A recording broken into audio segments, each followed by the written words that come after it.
আসসালামু আলাইকুম সুধী দর্শক, আজ গরুর বট বা উজুরি বা ভুড়ি যে যেটাই বলে সেটা রান্না করব।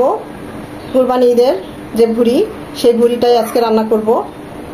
তো আমি তো আমার মতো করেই করেছি, দেখতে পাচ্ছেন কতটা লোভনীয় হয়েছে। তো কথা না বাড়িয়ে চলুন আমরা মূল ভিডিওতে চলে যাই।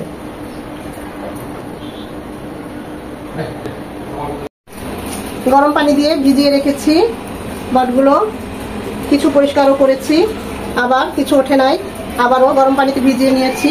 এরকম একটা মানে একদম ধারালো না, একটু ধার কম টাইপের ছুরি দিয়ে এভাবে আঁচড় দিলেই বটের ময়লাগুলো উঠে যাবে। খুব বেশি গরম পানি দেওয়া লাগবে না, তাহলে আবার সেদ্ধ হয়ে যাবে, উঠতে চাইবে না। মিডিয়াম, তারপরে দেখবেন এরকম একটু ছুরি দিয়ে নাড়া দিলেই আস্তে আস্তে ময়লাটা উঠে যাবে। এই সব পরিষ্কার করলাম, এখনো কিছু কিছু আছে, এগুলো বটি দিয়ে যখন কুটবো আছড়ে নেব। তারপরও যথেষ্ট চেষ্টা করেছি, এগুলো এখন আছে বের হচ্ছিল না, এই যেরকম ডলা দিয়ে বের আছড়ে নিয়ে নেব কুটার সময়। আর ধৈর্য হচ্ছিল না, এটা একটু ভালোই পরিষ্কার হয়েছে। এখন এগুলো ছোট ছোট করে কুটে নেব। এই যে এভাবে সাইডগুলি দেখবেন অনেক সময় পরিষ্কার করা যায় না বা হয় না, এভাবে বটি দিয়ে একটু ঘষে নিলেই দেখবেন ওগুলো উঠে গিয়েছে। এই যে দুই একটু এরকম মাঝে মাঝে থেকে যায়। তো কুটার সময় যখন আমরা এগুলো ছোট ছোট টুকরা করব, তখন এই যেভাবে একটু ঘষা দিলেই দেখবেন ওগুলো উঠে যাবে। আসলে কিনে খাওয়া হয় না কুরবানির, তাই খুব শখ করেই নিচ্ছি এবং খাই, কারণ কিনে ওরকম রুচি হয় না। কিভাবে যেন ওরা পরিষ্কার করে, আমার হেল্পিং হ্যান্ডও নাই যে পরিষ্কার করে দিবে, তাই একটু কষ্ট হওয়া, কিন্তু খেতে খুবই ভালো লাগে সত্যি বলছি। আর যেহেতু কুরবানির গরুর ভুড়ি, এর আবেদনে আলাদা।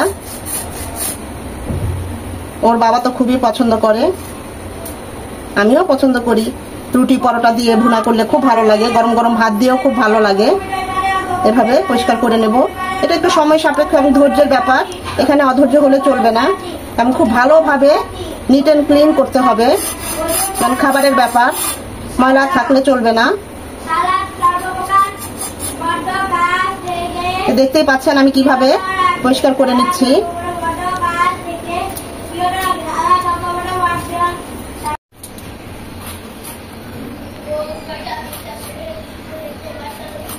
খেতে বেশি ভালো লাগে রান্না করলে, বেশি বড় হলে ভালো লাগে না খেতে।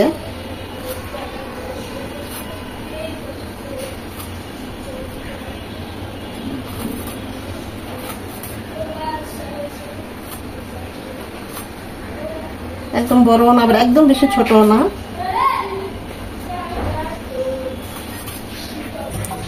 খুব ভালোভাবে কেটে এভাবে নর্মাল পানিতে 7 থেকে 8 বার ধুয়ে নিয়েছি, তখনও বেশ কিছুটা একটু একটু করে ময়লা বের হয়েছিল। এখন আমি যেটা করব, গরম পানি দিয়ে একটু ধুয়ে নেব। আসলে এই ধরনের জিনিস খেতে ভালো লাগে, শখ করি ঠিকই, কুরবানির বট বলে কথা, সেজন্য খাচ্ছি, এমনি কিনে খাওয়া হয় না। তো পরিষ্কারটাও খুব ওভাবেই করতে হয়। আর অনেকে অনেক কিছু মিশিয়ে বা অনেকভাবে পরিষ্কার করে, মা দাদি নানি এভাবেই পরিষ্কার করে, তাই আমি ওভাবেই করি, কোনো কিছু মিশিয়ে করি না। আমার কাছে ওইভাবে করলে ওই স্যাটিসফ্যাকশন আমি কখনো করিই নাই, সত্যি কথা বলতে। স্যাটিসফ্যাকশন আসবে কিভাবে, আমি আসলে ওভাবে করিই নাই। এভাবে একটু কষ্ট হলেও এভাবেই নেই, এভাবেই করি বছরে একবার। গরম পানি দিয়েও এরকম ভালোভাবে 3-4 বার কচলিয়ে ধুয়ে নেব। অর্ধেকটা নিয়েছি, বাকি অর্ধেকটা রেখে দিয়েছি, অন্য একদিন রান্না করব। খুব ভালোভাবে ধুয়ে পানিটা ছড়িয়ে নিয়েছি। ভিডিওটা আর লম্বা করব না, ঝটপট রান্না করে ফেলবো। দিয়ে দিচ্ছি 3 চামচ সয়াবিন তেল। এখানে খুব অল্প তেল যাবে, কারণ এটা যেহেতু ভুড়ি বা বট উজুরি যে যেটা বলি, এটা কিন্তু একদম পুরোটাই চর্বিযুক্ত, তাই এখানে যতটা কম সম্ভব তেল দেওয়া, যতটুকু না হলেই না। তেলটা গরম হয়ে এসেছে, দিয়ে দিচ্ছি গোটা মশলা 6-7টা সাদা এলাচ, 3টা দারচিনি, লবঙ্গ 4-5টা। এখন এটা এই গোটা মশলাটা 1 মিনিট হবে, এর থেকে সুন্দর একটা অ্যারোমা চলে আসবে। গোটা মশলাটা 1 মিনিট ভেজে নেওয়ার পর দিয়ে দেবো 1 কাপ পেঁয়াজ কুচি। এখানে পেঁয়াজটা আমি একটু গোল গোল করে বড় বড় করে দিয়েছি। আসলে যে কোনো রান্নায় সবজি বা পেঁয়াজ এগুলো কিন্তু কাটার উপরও টেস্ট নির্ভর করে। এরও কিন্তু কিছু নিয়ম কানুন আছে। আপনার গরুর মাংসতে এইভাবে যদি গোল গোল করে পেঁয়াজটা দেন, সেটার এক টেস্ট, আবার চিকন চিকন করে দিলে সেটার আরেক টেস্ট। এটা না করলে বোঝা যাবে না। যারা একদম নতুন তাদের জন্য বলছি, এখানে অবাক হওয়ার কিছুই নেই।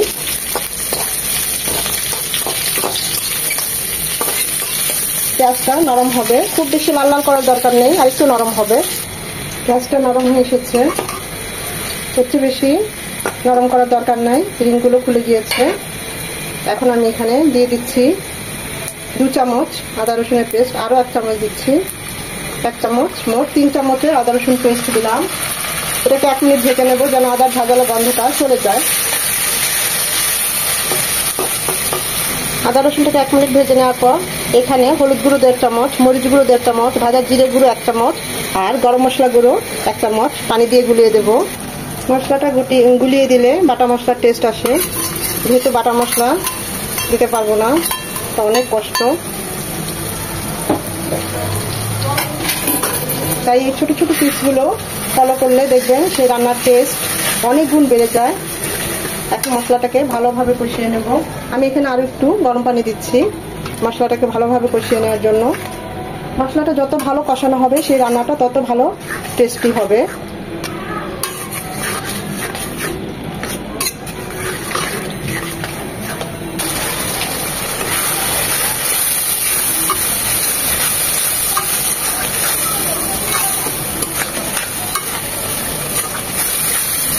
খেয়াল রাখতে হবে মশলাটা যেন পুড়ে না যায়, তাহলে কিন্তু রান্নার টেস্ট একদম নষ্ট হয়ে যাবে, ভালো লাগবে না খেতে।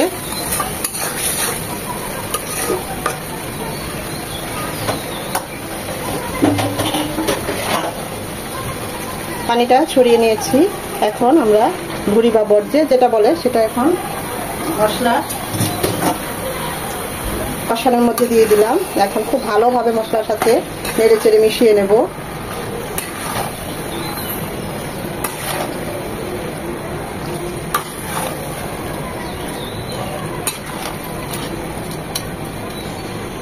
যতটা বেশি মনে হচ্ছে অতটা বেশি না, অনেকটাই কমে যাবে, এর থেকে পানি বের হবে, অনেক সফট হবে আর কমবে।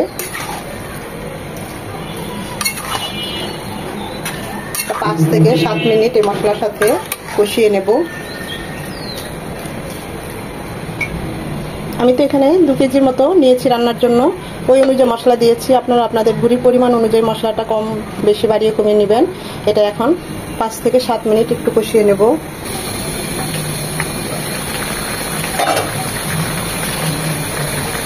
দেখুন কতটা পানি উঠেছে, এই পানিতে এটা কষিয়ে নেব। এখানে আর কোনো পানি দেব না এখন আপাতত।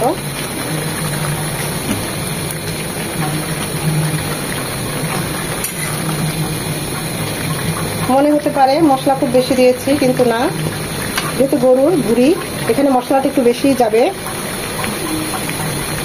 আমি যেভাবে রান্না করছি আজকে, এভাবে আপনারা যদি আমার রান্নাটা ফলো করেন দেখবেন যে ভুড়ির যে একটা গন্ধ এক্সট্রা সেটা একদমই পাবেন না। তাই প্রথম থেকে শেষ পর্যন্ত ভিডিওটা না টেনে দেখবেন। এটা আরো 5-7 মিনিট কষিয়ে নেব।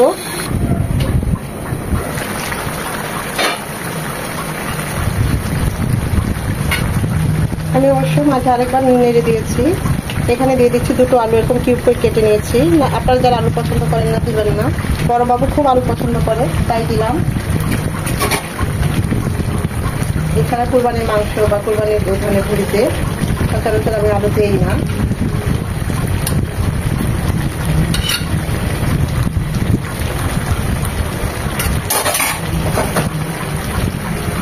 চারটা টমেটো একইভাবে কিউব করে নিয়েছি, সেটাও দিয়ে দিচ্ছি। 1.5 চামচ লবণ, লবণটা পরে টেস্ট করে বাড়িয়ে যদি লাগে তখন আবার দেবো। দিয়ে দিচ্ছি 6-7টা আস্ত কাঁচামরিচ, শুধুমাত্র ফ্লেভারের জন্য, ঝাল হলে খেতে পারবে না। এখন খুব ভালোভাবে সবকিছু মিশিয়ে আরো কিছুক্ষণ আলুর সাথে আর এই বটের সাথে কষিয়ে নেব।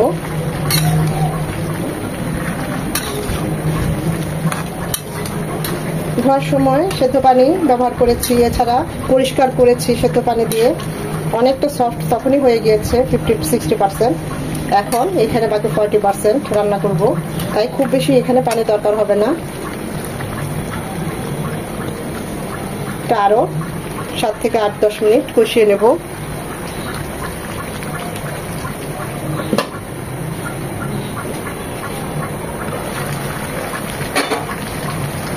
দিয়ে দিব জায়ফল জয়ত্রী গুঁড়ো 1/2 চামচ, একসাথে এরকম গুঁড়ো করে নিয়েছি।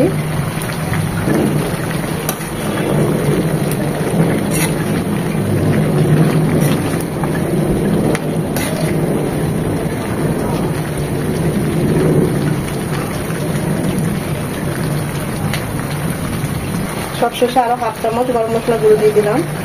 সব শেষে যে মশলাটা আমরা দেব সেটা ফ্লেভারটাই কিন্তু তরকারিতে থেকে যায়।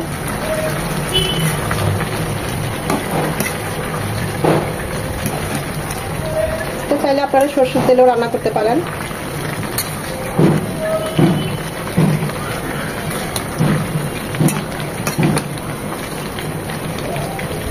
লেন্দি প্রসেস, একটু ধৈর্য নিয়েই এই রান্নাটা পরিষ্কার করাটা করতে হয়।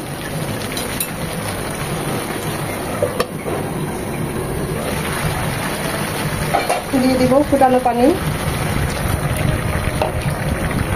আমি এখানে 2 কাপ পানি দিলাম।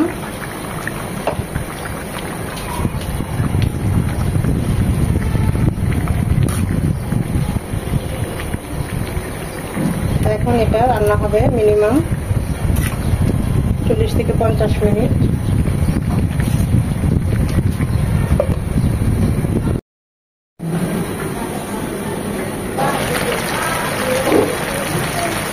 আমি 2 থেকে 3 বার নেড়ে দিয়েছি। মনে হয়েছে লবণ একটু কম, তাই সামান্য আর 1/2 চামচ লবণ দিয়েছি। যারা একটু মাখা মাখা রাখতে চান তারা এই অবস্থায় নামিয়ে নিতে পারেন। অফ ক্যামেরা চেক করেছি, সেদ্ধ হয়ে গিয়েছে। আলু, আমাদের ভুড়ি, সবকিছু সব ঠিক আছে, টেস্ট করেছি। কিন্তু আমি আরেকটু ভাজা ভাজা করবো। এটা ভাজা ভাজাই এক টেস্ট, আবার এই ধরনের মাখা মাখাটা আরেক টেস্ট। এখন আর ঢাকবো না, আরো 2-3 মিনিট এভাবে ঝোলটা টানিয়ে নেব।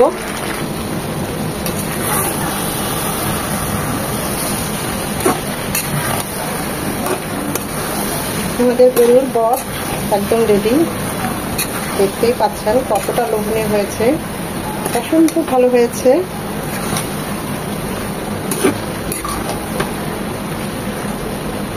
আমরা এখন চুলাটা অফ করে দেব।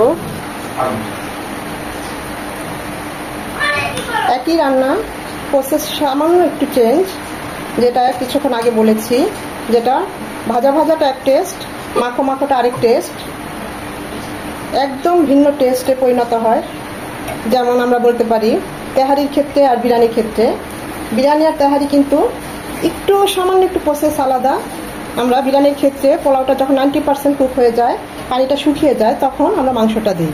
সেম জিনিস তেহারি, একই সব কিছু, শুধুমাত্র পানিটা শুকিয়ে গেলে, পানিটা থাকতেই শুধুমাত্র চালটা একটু ফুটে আসলেই আমরা সেখানে মাংসটা দেই, আর হয়ে যায় সেটা তেহারি। আর সত্যি বলছি, ভিন্ন টেস্ট চলে আসে তেহারির, ফ্লেভার, টেস্ট, এবং বিরিয়ানির ক্ষেত্রেও এটা আলাদা। ঠিক এরকমই এটার ভাজা ভাজাটা এক ধরনের টেস্ট, আর একটু মাখো মাখো রাখলে দেখবেন আরেক ধরনের টেস্ট। অসম্ভব ভালো হয়েছে। ভাত, গরম ভাত, পরোটা, নান, তন্দুর সব কিছুর সাথেই খুব ভালো যায়। আবার এমনি শুধু শুধুও খাওয়া যায়, মুড়ি দিয়েও খুব ভালো লাগে মাখো মাখো করে ভাবে ভাজা ভাজাটা খেতে। সবাই তো সবার মতো করে রান্না করে, আমি আমার মতোই করে করেছি। আশা করি ভিডিওটা আপনাদের ভালো লেগেছে। আর যদি ভালো লেগে থাকে অবশ্যই একটা লাইক দিবেন, কারণ এই লাইকটা পরবর্তী ভিডিও করতে আমাকে উৎসাহিত করে, সাহায্য করে। ফ্রেন্ডস অ্যান্ড ফ্যামিলির মাঝে বেশি বেশি করে শেয়ার করে দিবেন, যেন তারাও দেখার সুযোগ পায়।